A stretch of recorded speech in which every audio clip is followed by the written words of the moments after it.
Hello guys, आपका बहुत बहुत स्वागत है हमारे यूट्यूब चैनल पर। इस वीडियो में हम लोग बात करने वाले हैं न्यूमेरिकल पार्ट 3। ठीक है, एसपीएम के अंदर इजी सा न्यूमेरिकल है। पिछली बार मैंने ये वीडियो अपलोड की थी, ठीक है, तो उसमें एक छोटा सा प्रॉब्लम आ गया था। हम लोगों ने ईएसी का जो फॉर्मूला अप्लाई किया था, वो फॉर्मूला मैंने गलती से वो वाले फॉर्मूले के साथ स्वैप कर दिया था जिसमें सीपीआई और एसपीआई का इन्फ्लुएंस नहीं होता है। बस क्वेश्चन में हमको यहाँ पे क्या गिवन है, क्वेश्चन में हमको गिवन है कि सीपीआई और एसपीआई का इन्फ्लुएंस है प्रोजेक्ट पे। ठीक है, तो फॉर्मूला चेंज हो जाएगा। क्या फॉर्मूला लगेगा? ये वाला फॉर्मूला। ठीक है, E A C is equals to A C plus B A C minus E B upon S P I into C P I. ठीक है, सबसे पहले तो देखेंगे हमें क्या क्या चीज़ें चाहिए। ठीक है, एस पी आई चाहिए, सी पी आई चाहिए। ठीक है, बी ए सी हमको गिवन है क्वेश्चन के अंदर 22,000। ठीक है, ई वी हमको गिवन है 13,000।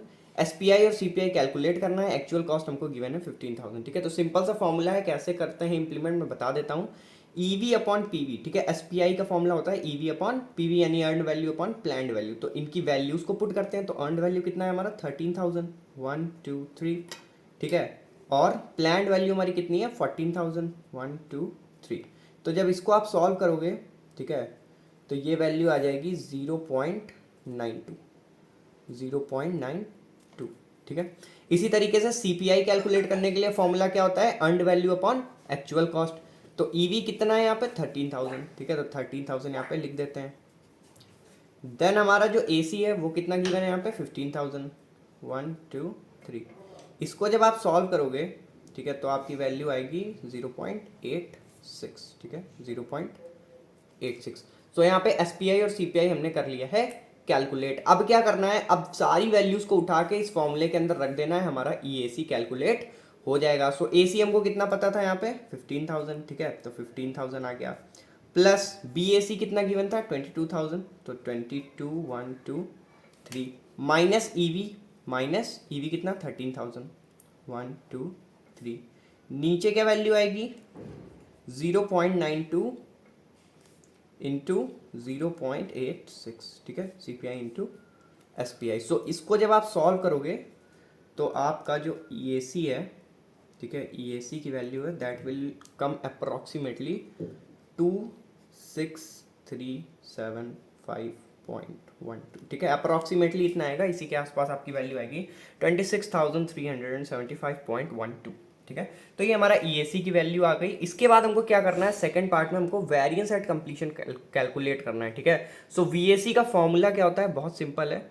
सेकंड में यहाँ पे लिख देता हूँ वीएसी। ठीक है, इसका फॉर्मूला होता है हमारा बीएसी, यानी कि budget at completion minus EAC, जो हमने अभी कैलकुलेट किया एस्टिमेट एट कंप्लीशन। ठीक है, तो बीएसी हमको पता है 22,000, 1 2 3, और माइनस कितना करेंगे जितनी ईएसी की वैल्यू आई है 26,375.12। फाइनली इसका रिजल्ट क्या आएगा, क्या वैल्यू आएगी इसकी। इसकी वैल्यू आएगी 4,000, मतलब 4,000।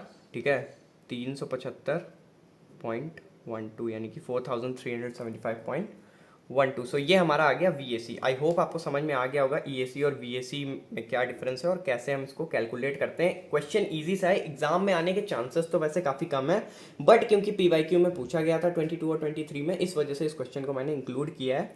थोड़ा सा फॉर्मुलेशन में एरर हो गई थी, क्योंकि अगर देखो एक चीज़ और याद रखना, अब ये वीडियो बनाई है तो एक चीज़ और बता दूं मैं, अगर क्वेश्चन में ये चीज़ मेंशन नहीं है कि सीपीआई और एसपीआई दोनों का इन्फ्लुएंस है प्रोजेक्ट के अंदर, ठीक है, या फिर गिवन है कि सिर्फ एसपीआई का है या सिर्फ सीपीआई का है, तो आपको कौन सा फॉर्मूला लगाना है, बीएसी अपॉन एसपीआई, बस, और कुछ नहीं लिखना, बस सिर्फ बीएसी अपॉन एसपीआई। अगर सिर्फ एसपीआई का इन्फ्लुएंस है, अगर सिर्फ सीपीआई का इन्फ्लुएंस है तो बीएसी अपॉन सीपीआई। ठीक है, तो ये इस तरीके से फॉर्मूला में आपको चेंज कर देना है, बाकी और कुछ चेंज नहीं करना है, सिंपल सा इसी फॉर्मूले को उठा के रख देना है। अगर सेम वैल्यूज चेंज होंगी, अगर सेम क्वेश्चन आ जाता है तो यही करना है आपको। सिंपल सा क्वेश्चन है, 10 नंबर देके जाएगा एग्जाम के अंदर। ठीक है, आई होप सारी चीज़ें क्लियर हो गई होंगी। Thank you so much for watching the video, all the very best for the exams.